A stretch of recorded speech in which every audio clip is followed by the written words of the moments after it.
like that.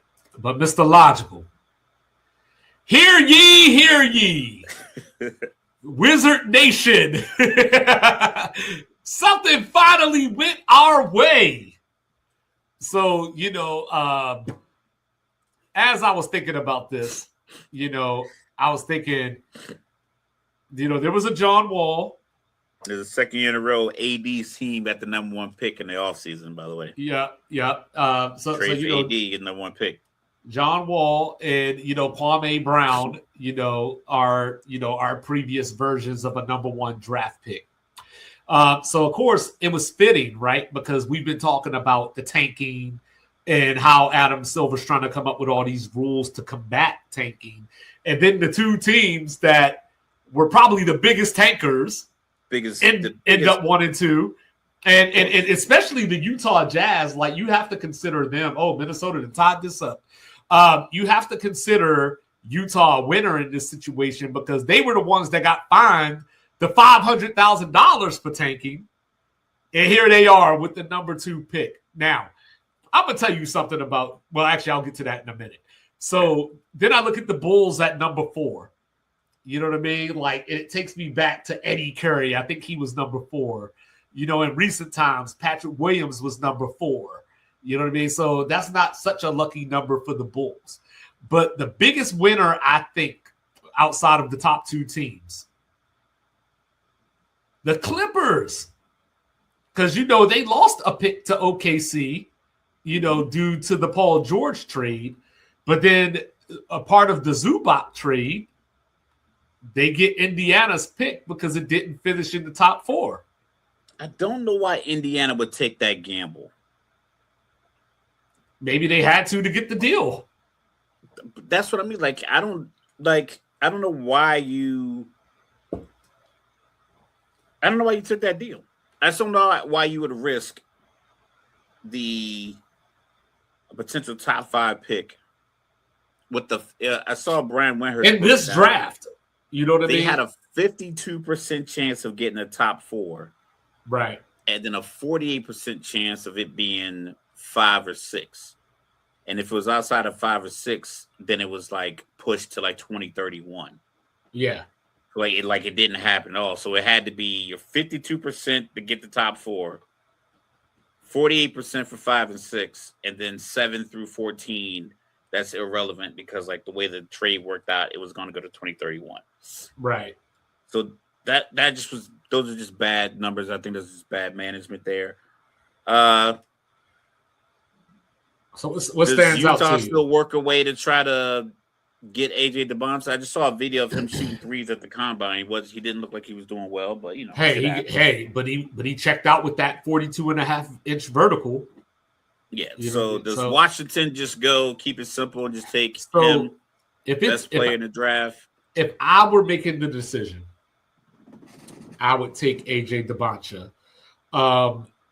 If Utah called me and said, "Hey, Ace Bailey, and maybe a first," I don't know if that would be logical, but a first next year or something along those lines, I would at least do my due diligence and sit down and think it over because I just love Ace Bailey anyway, so I would think about it, but I don't think you can.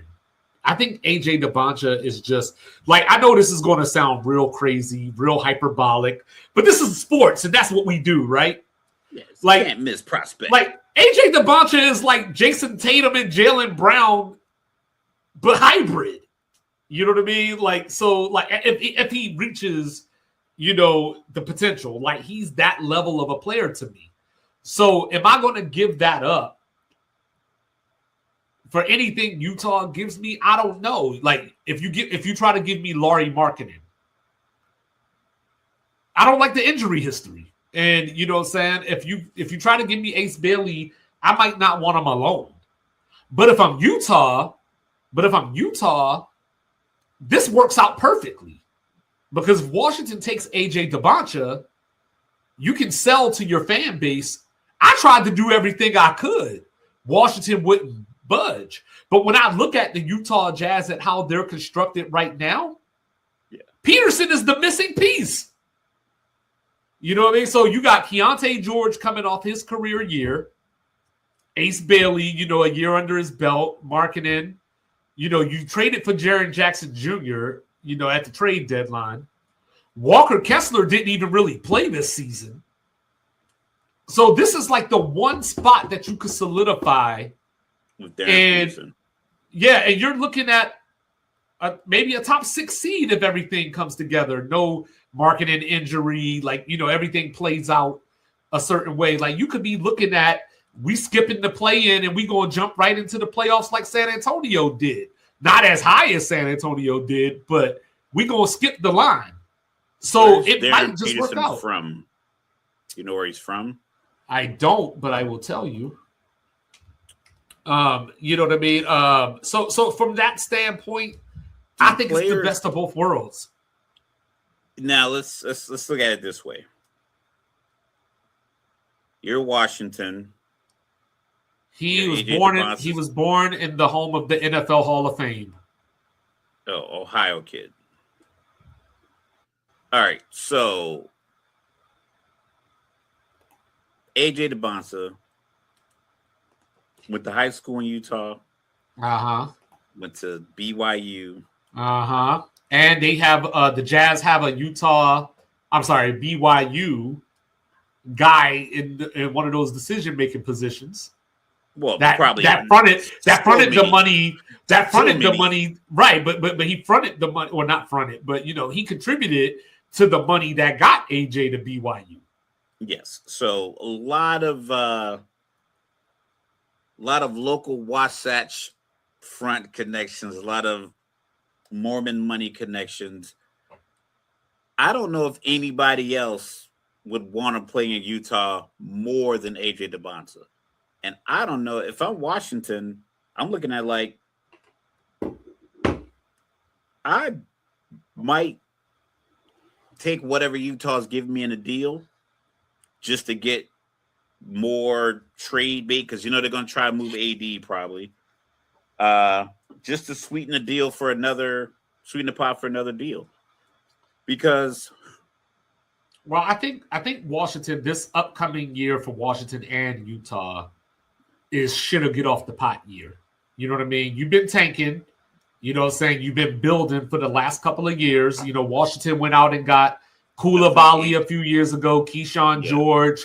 You got Sarr at number 2. You got Trey Johnson last year at number 5 or 6, or number 6. So now you brought in Trey Young. You know what I mean? So you're trading AD more than likely. I don't think you're trading both. So I think at this point, you just got to try to go for something.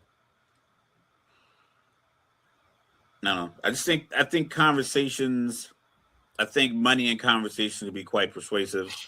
And I think there's a scenario in works to where somebody else goes number 1, or AJ, or Utah moves up to 1 in some kind of deal with Washington and they get AJ. Or here's another piece of that, right? There's somebody who has a daddy that played for number 2 and number 4, who is in the front office of number 2 now. If AJ DeBonsa isn't there, could one of the Boozer twins? Yeah, Cameron. Yeah, because Caden went back to school. Then if that's the case, I'm trading with the Bulls to go back to. Well, he's a part of the Big Four. He's a part of the Big Four of this draft, and he won National Player of the Year. Yeah, but does that? So did Frank Kaminsky.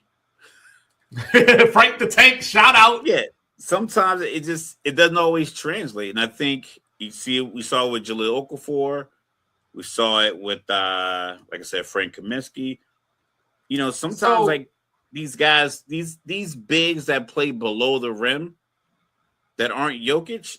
Jokic's probably the only big that can play below the rim at the rate that he does and be that effective. The rest of these guys you got to be able to do something else. I want to see the real measurements come out, like when they actually do the real tape. Yeah, so I know DeBonsa. Debancha was 6'8.5". Okay, so that's official because that was like basically what they were saying all year. Yeah, but that was something I was actually going to bring up because these guards are smaller than I thought. Acuff was only about 6'2.5". Kingston Flemings was only 6'2". So like a lot of these guys, but he looked 6'2", 162. So a lot of these guys that people were saying is like, hey, if you can't get one of these four, these guards are right, but all of them are smaller than people probably thought. So Caden Boozer, barefoot, was 6'8.25". I think they had him listed as 6'11" at Duke or 6'10". And he was 253 basically. That's what I'm saying. So it's like these below the rim bigs, like, is he guarding Bam? Is he guarding Paolo? I don't know if he's quick enough to guard Paolo, and that's going to be his problem is, does he have the foot speed to keep up with some of these guys?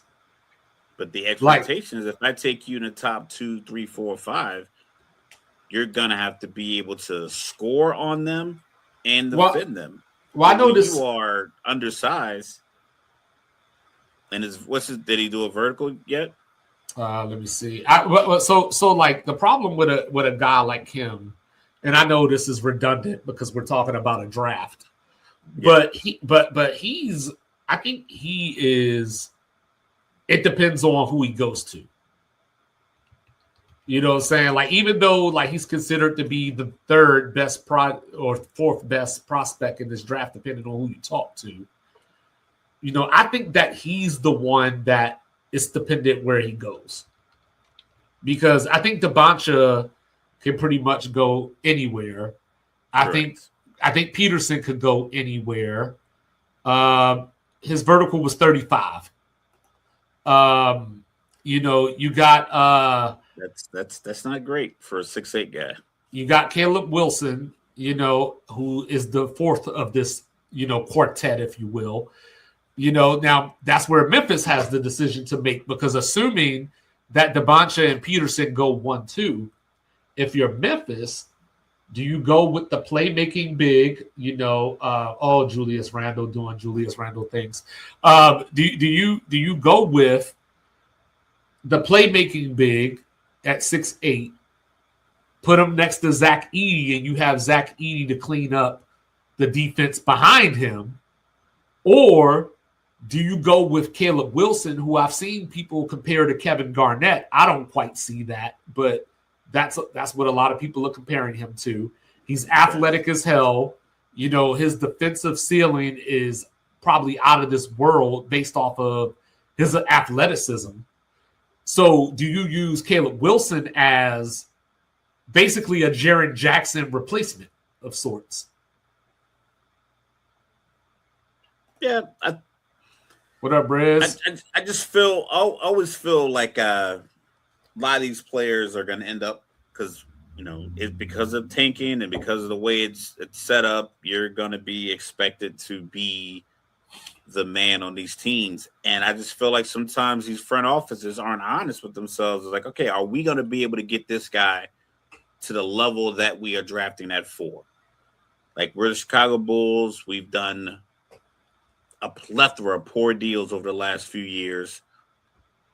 Should we go get a ready-made star from another team for this 4th overall pick? Well, see, I think the Bulls are finally on the timeline. They fired a bunch of people. Now they can start over. So they should be on the timeline that they're on now, because the lottery was on Sunday, Riz. So you got Buzelis still. So that's first and foremost as far as a potential standpoint. I want to say they drafted Insigne last year. So Chicago has a couple of, pieces, what I mean, to start off with at the very least. I just wonder if they try to trade up, to 3, I don't know if it's worth it, but try to trade up to 3 and see if they can get, because I think that Boozer would be a good fit with them. with Chicago. Yeah, with Chicago. And, Josh Giddey, of course, and then they got Rob Dillingham. So they have some young pieces that you could feel good about, but you got to hit this. This has to hit, especially for the draft, like this draft that we're talking about. But is there a team that you see here? And I know you're going to probably say Brooklyn, but is there a team here that you feel kind of bad for? Like that they ended up where they ended up? I mean, now that you took Brooklyn out, I mean, I don't really feel bad. I think the Kings probably were expecting a little bit more, but they got like the old heads, so they got to figure that part out. I think everyone's pretty much kind of set. I'm excited for the Hornets. I think they, like I said, I hope they build on what they were doing last year because I like when teams actually get better with these young players because I do feel like sometimes these drafts happen. Normally, a coach or a team is drafted in the top 10 or in the lottery because they had, the coach had a poor season. You draft this guy, doesn't work out, and now you're cleaning the house, and this guy doesn't get to develop. So I'm excited for Charlotte. I think Miami will probably get a good player that they'll develop. Some of these names you talk about, people always talk about the big markets and small markets. It's a varying degree of every market that's out here in this draft. And I think a lot of it's from poor trades because OKC shouldn't be anywhere near the lottery. But you NBA trades where it's like, oh, I'm not worried about this pick in 2027. And the next thing you know, 5 years later, no championships. And you purge the future, and the future is now. Now these opportunities are gone. Yeah. I think the Clippers have a good shot to land like a franchise-changing player between one of these. These guards, he's got them 6'2", some places have them at 6'4". They got the guy out of Illinois at 6'6". So yeah, that's who I think they take if they keep that pick because, for those other guys that you're talking about, they brought in Darius Garland at the deadline, so you don't even need these guys now. Yeah, you don't need 2 6'2" guards. Yeah, and so OKC obviously is interesting. Like, what do they do at 12? I imagine they're a candidate to trade back, and get some things. But somebody they sit on the shelf for 2 years. But you got Hartenstein, I believe, is a free agent. Wemby running to the locker room. But I think he's a free agent. But Brooklyn, I got to feel bad for. You got Michael Porter Jr. on camera talking about how he stopped trying after he didn't make the All-Star team. And, they had 5 picks last year, didn't really hit. Yeah. Well, I do like Traore, but I don't know. And I like Danny Wolf too, but not. They still don't have a franchise kind of guy because, they got Danny Wolf at, say, I think it was in the late 20s. So he's more like that Boozer type, where he's big, but he's a passer, like he does all the right things fundamentally. You need somebody else you need a guy that handles, you need a guy like Donovan Mitchell. Right. A guy that can handle that workload. So then when he gets the ball, he's like the unicorn that's distributed, and then you get it back to your smaller or your primary ball handling, scoring combo guard. And then I look at Milwaukee at 10, going, damn, saying we could have packaged this with Giannis, and maybe they still can, but but I think if they had a top 5 pick, top 6 pick, maybe, then that would be more likely as well. You know what I mean? But so they got to figure that out. Golden State at 11 sounds about right because you can count on them and OKC to maybe take one of these older players. So I was looking at Golden State and I was thinking either one of the Michigan guys, Mara or Lindenberg, Dominican LeBron, one of those two. You know what I mean? Somebody that can contribute and, is a little bit seasoned, if you will. I look at Atlanta. So New Orleans, I'm sure, breathed a sigh of relief when Atlanta landed at number 8. Because remember, last year in the draft, I criticized them because they gave up their first round pick this year so that they could get Derek Queen, at 13. And then they had that Milwaukee pick. So Atlanta was going to get the better of the pick between them and New Orleans. So it ended up 8. So it could have went number 1. You know what I mean? So that's the thing. So they got bailed out that it ended up at number 8. So I think Joe Dumars could sleep a little better now. Miami Heat, I was hoping that because, they've been the play-in Warriors, the last couple of years. So I was hoping that Miami would get a little bit higher and be able to get, somebody worth. I mean, this is a deep draft. So, Miami, fortunately, we talked about Marcus.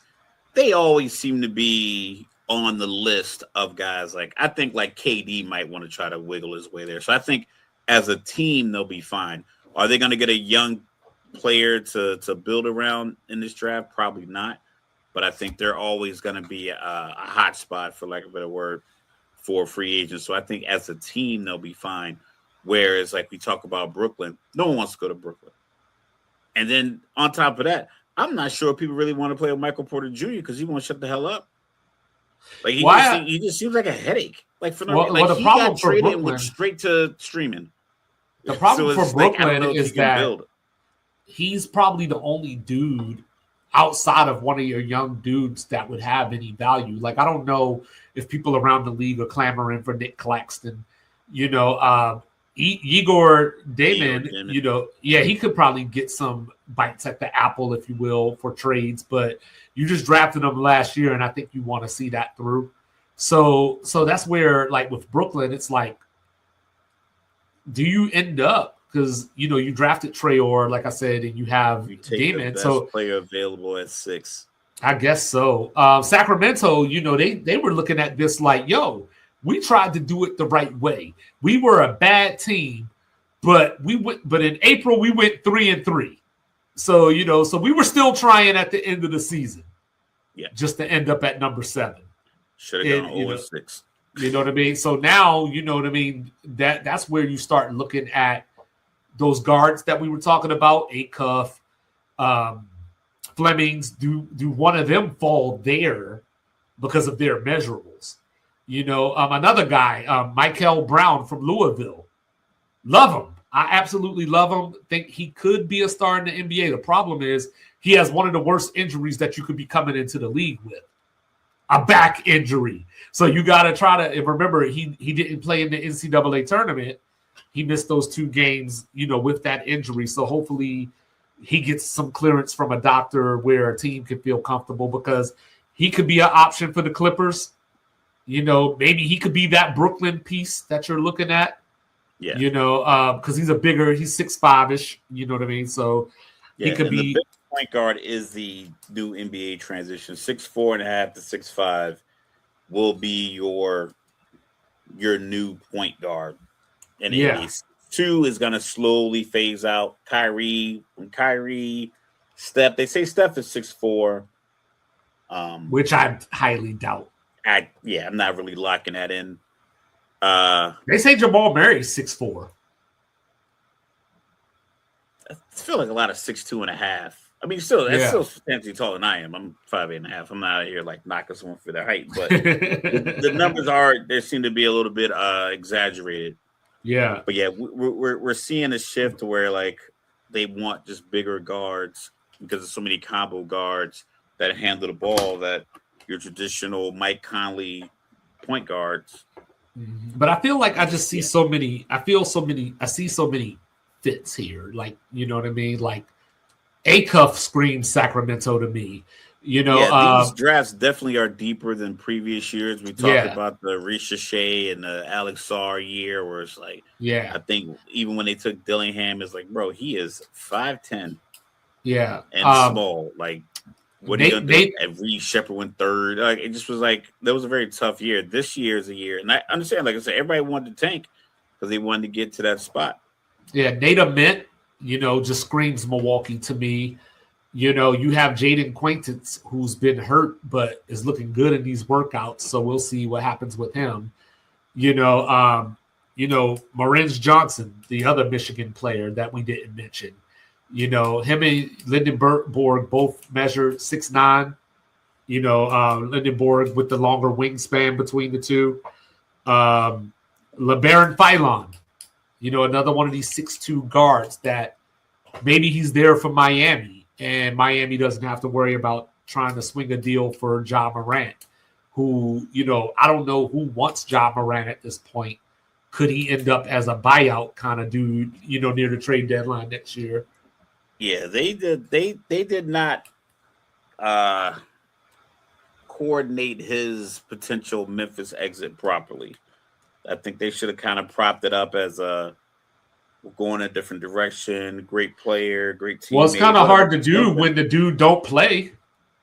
Like he's out here missing 35 games. You know what I'm saying? I can't showcase him, or I can't say, hey, yo, look, Ja still got it. Like, you know what I'm saying?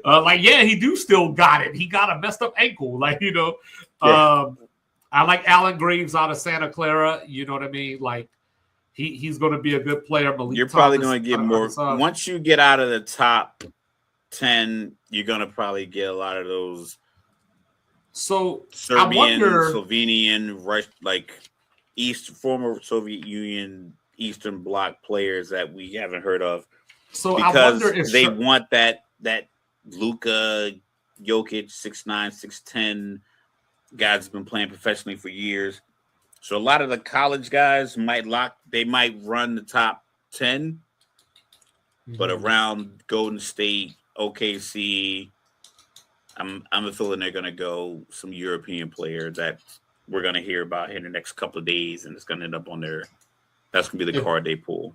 If I'm Charlotte, and I'm just going off of what's happened at the combine so far, I really hope that I can get my hands on Chris Sinek. 6'11", about 240, 41.5-inch vertical. I want that. Out of where? You know what I'm saying? Houston. Okay. I want that.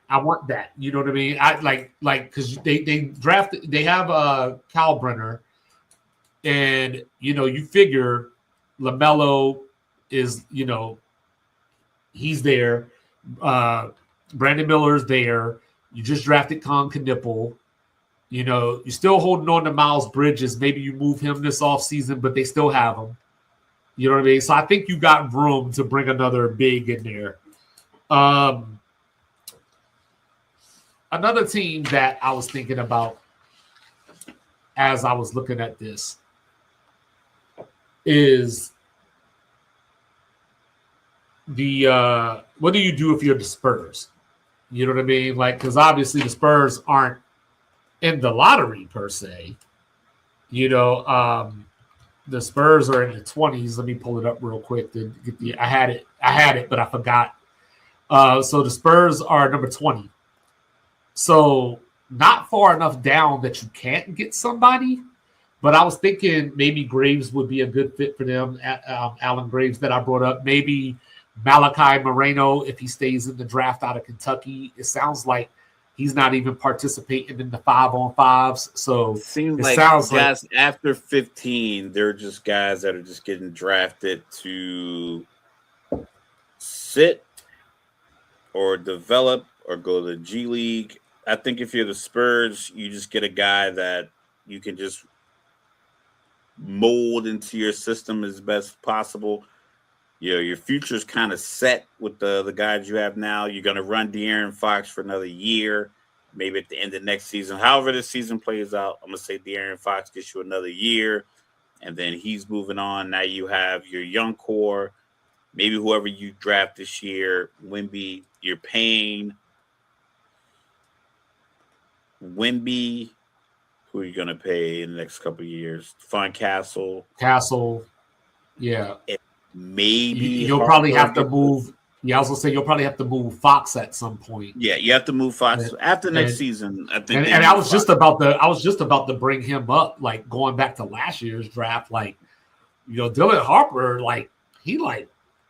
what playoff jitters, what nerves? Yo, it's like I think at it when you get to a certain point, it's like, yo, it's just basketball.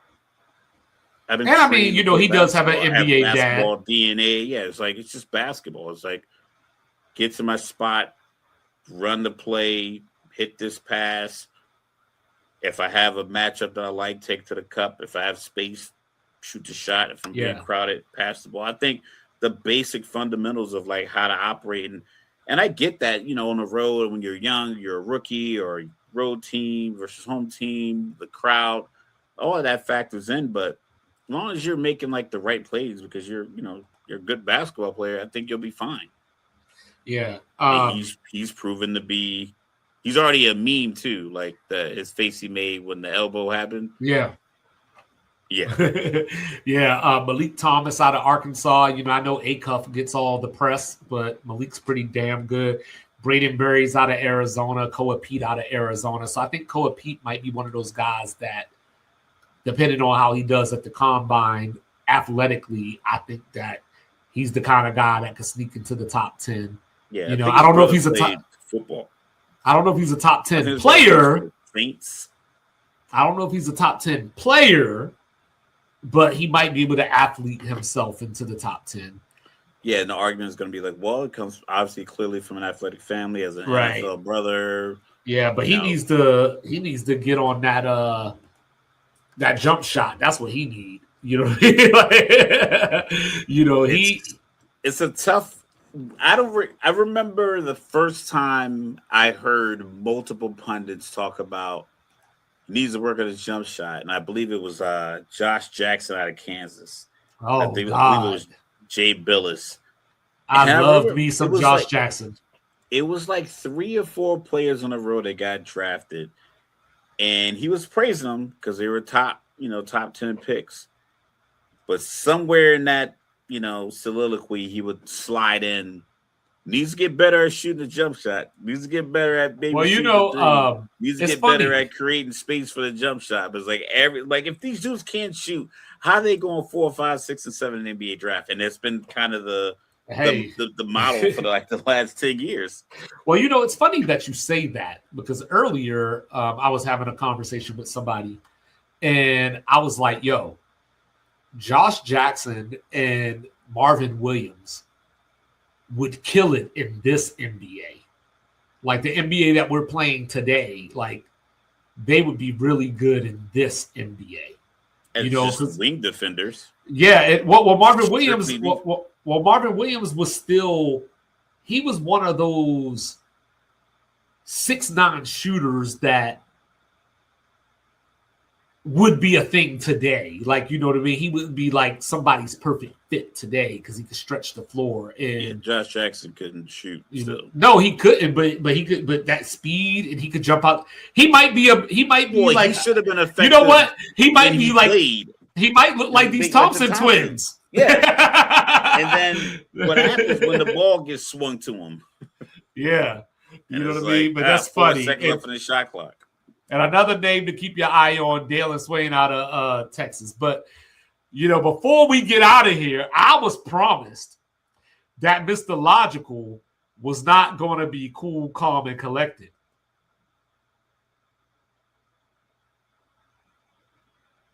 Scam. It is a pure scam.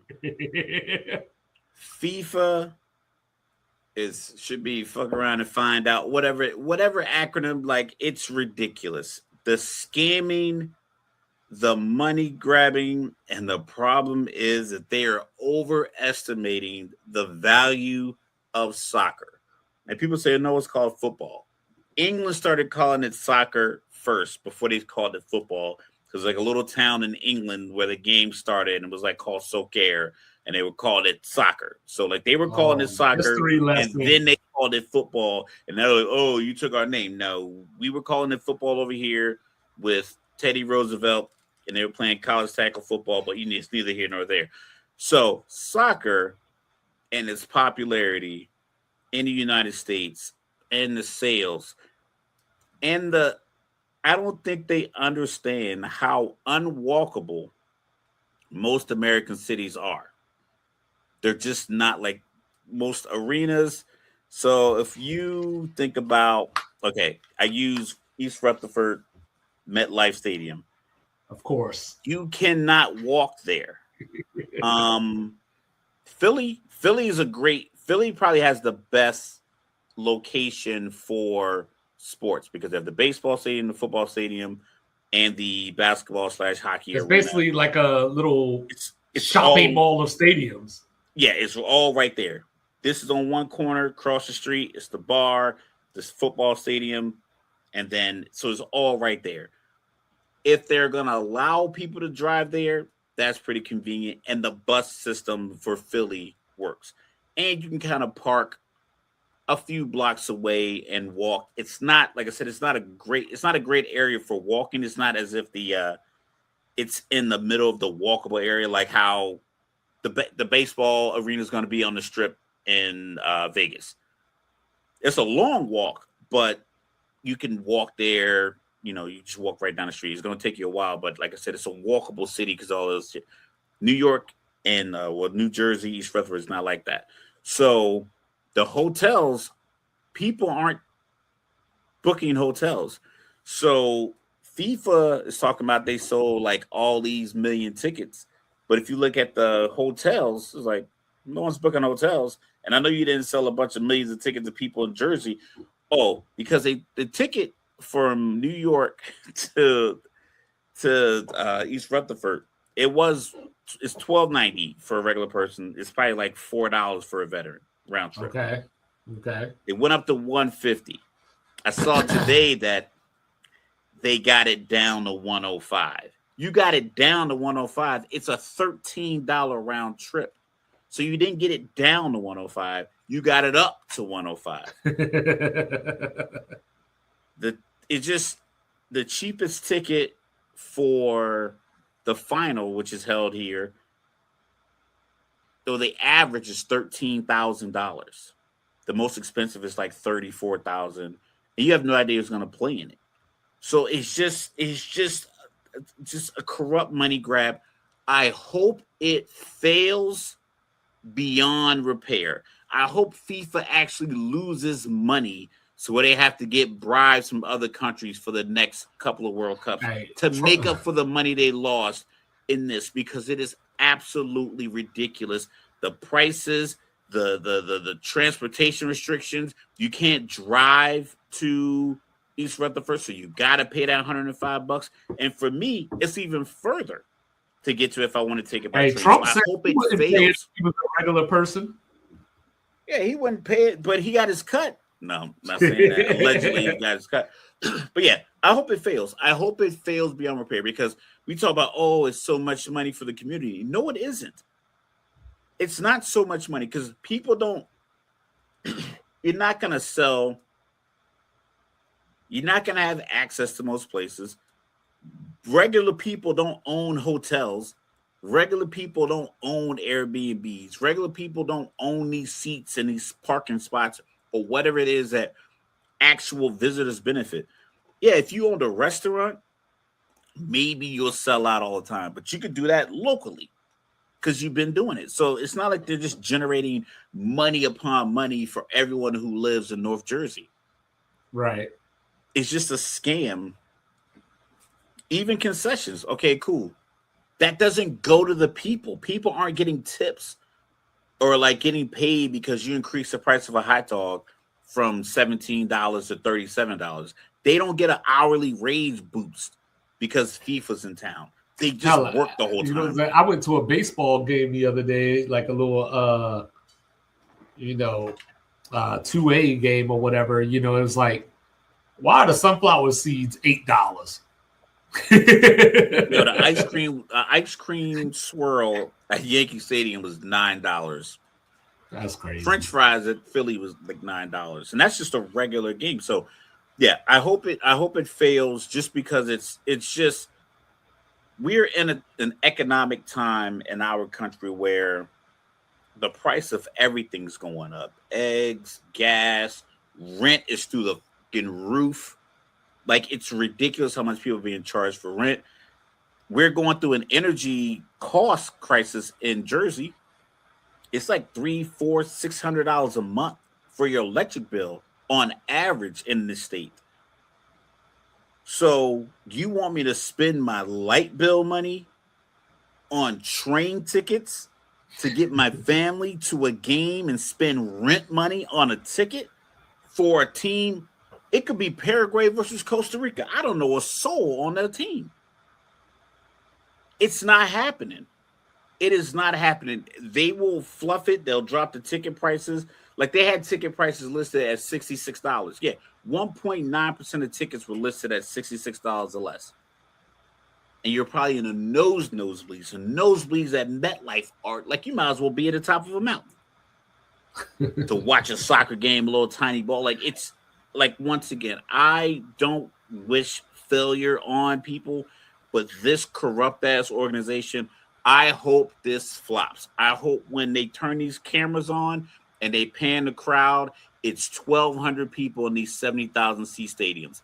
I hope it's a complete failure of an operation just because it's a total fucking money grab. They didn't do anything. They didn't do anything to make it convenient. Nothing. It's just give me your money even though you don't have money. Eggs is $7. $7 for eggs, and now you want me to spend $105 on a train ticket? If only that was reality. Spurs up 18 with about 6:55 left. So, that 10.5 spread maybe wasn't so bad after all. Tomorrow we got Cleveland and Detroit. Go Cavs. These are the only two series going right now. So other teams are just chilling. Yeah, OKC getting all the rest. J-Dub's like, hey, I'll be ready for game one. You know what I mean? Getting 4. You know what I'm saying? So, yeah, but we will be back on Friday, ladies and gentlemen. Thank you for your support. Thank you for watching.